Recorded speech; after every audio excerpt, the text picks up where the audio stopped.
Hello everyone, today's video is about methylene blue, a bunch of different questions about methylene blue actually, vitamin D receptor resistance, then might get into a couple of other things if there's time. As per usual, nothing I'm saying should be construed as medical advice. This is for informational purposes only. If you need medical advice, please talk to your healthcare provider to get that advice. And if at some point you don't mind taking a quick moment to please like, share, subscribe, and or post a quick comment on the video. I'd really appreciate it. So thanks in advance for taking a second to do that. I'm still working from home, family members still in the hospital, getting better every day. Thank you to the folks out there who have posted comments, just wishing my family member and my family and I well during this challenging time. And yeah, thanks so much for that. They're getting better every day. So hopefully out of the hospital soon. And then I will be back in the office wearing the shirt and tie and no longer casual Dr. Raid. So without further ado, so first question here is about vitamin D receptor resistance. So it says here, I watched a bunch of your videos on vitamin D receptor resistance, and I can't remember if you answered this question or not. How long after starting high-dose vitamin D do patients notice improvements in fatigue, like say taking 40 to 50,000 international units once a week? How many weeks until someone with vitamin D receptor resistance will feel better? So thanks for the question. So I guess first little clarifying point, in the vitamin D receptor resistance treatment world, of 40 to 50,000 IUs once a week would not be considered high dose vitamin D. So that would be considered quite low dose actually in the grand scheme of things. So just as a, maybe not low dose, but definitely not high dose. So that wouldn't really qualify as a typical treatment dosage for vitamin D receptor resistance. Can't get into dosages online. I've talked about that in many other videos. So anyways, won't beleaguer the point. Can't get into specifics of dosing, but just as a rough estimate, or a rough rough ballpark to give folks an idea. Like typically a therapeutic dose would be 30,000 international units per day plus per day, which is a lot more than 30 to 50 once a week. And in some cases, it would be like quadruple that amount in really extreme cases. So anyways, just for context there. With that being said, to start seeing improvements for treating vitamin D receptor resistance, it just really depends on how long it takes to actually get to that therapeutic dose, which would generally be determined by measuring, follow-up parathyroid hormone levels to see if the presumed vitamin D receptor resistance has actually been addressed. But once a patient's on the optimal dose, that's actually overcoming the vitamin D receptor resistance, it can really vary. The doc who I interviewed about this, Dr. Sanja Tamburik, on my Overcoming Chronic Illness podcast quite a while ago now, probably a couple of years ago now, if I had to guess. Based on my understanding from what she has said to me, I can't remember if she said it during the interview or just in other communication, but with some patients it can take months to actually really get those vitamin D levels to kind of really overcome the potentially really chronic deficiency of functional deficiencies, shall we say, of vitamin D on a receptor level. So it could take a really long time, which I don't like that answer because I like seeing results sooner versus later, but that's my understanding of the situation. But then some patients, start feeling better within a couple of weeks of being on the right dose. So it just really varies, to be honest. But it can take quite a long time. So I had to learn a lot of patience, in terms of working with patients who are, working with vitamin D receptor protocol. Anyways, yeah, I'll leave that one there for now. If there's any follow-up questions on that, feel free to post another question, but I'll leave that there for now.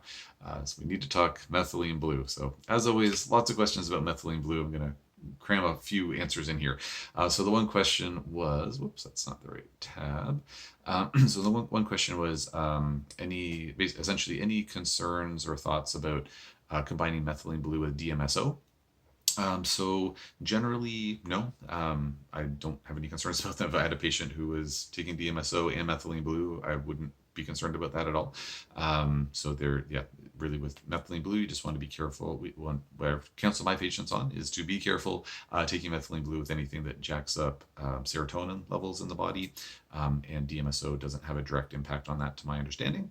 And then we have to be careful with, G6PD deficiency, very, very rare condition. And that's, other than that, anyways, DMSO doesn't apply to either of those things. So I don't see any, I would not have any qualms with that, those two being combined. All right, so this one's a little bit longer here. So it says here, With methylene blue, you mentioned detox pathways.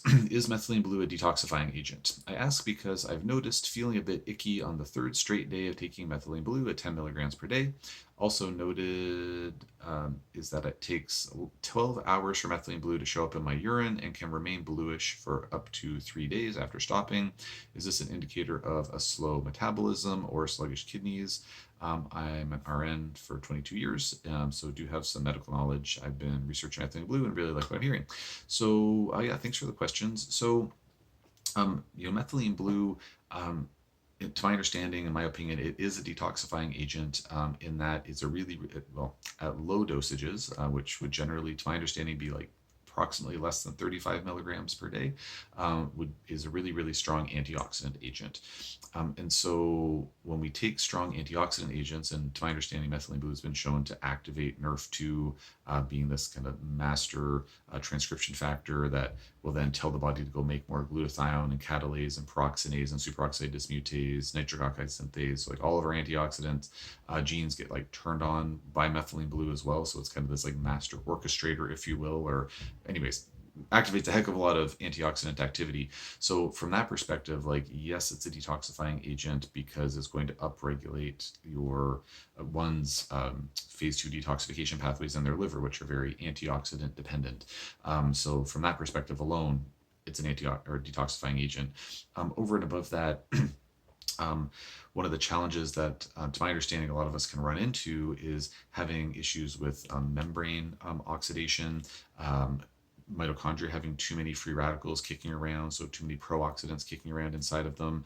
And so when we take methylene blue, which very much gets intracellular to my understanding, then it's going to help to neutralize those free radicals. So the cell is going to work better. So it's going to be able to take out the trash more easily, amongst other better functioning cellular physiology elements.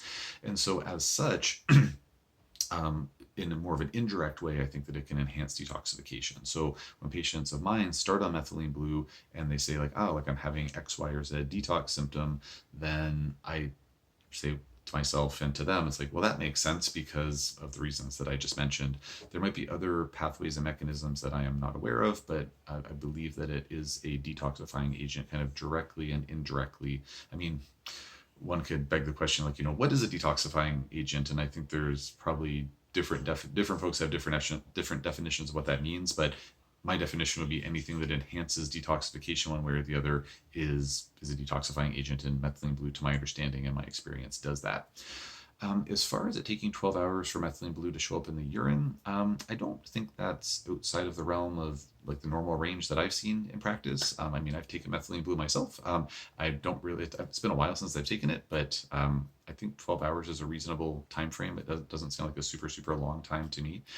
In terms of lingering for 3 days afterwards, I mean, I think that, there's varying degrees of bluish, and it's like, and just, I guess, that question of like, is it like, still really blue? Is it just like, ever so slightly blue? Or my eyes kind of playing tricks on me a little bit?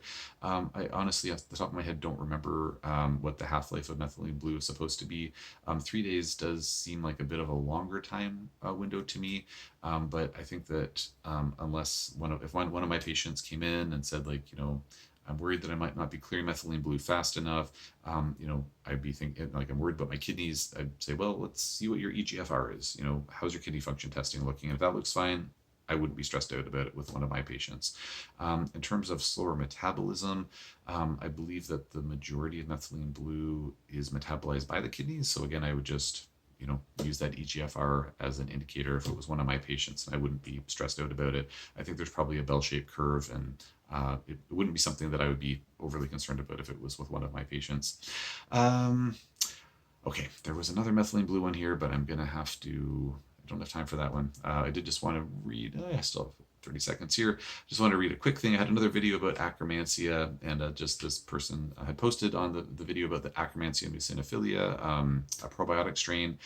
And they said that they basically started taking Akkermansia, then stopped them for a few months, and then they did a follow-up biome site test, one of these like microbiome tests, and it showed that there actually was some Akkermansia that had colonized. So that was just kind of good information to be aware of. Any questions, post in the comment section below.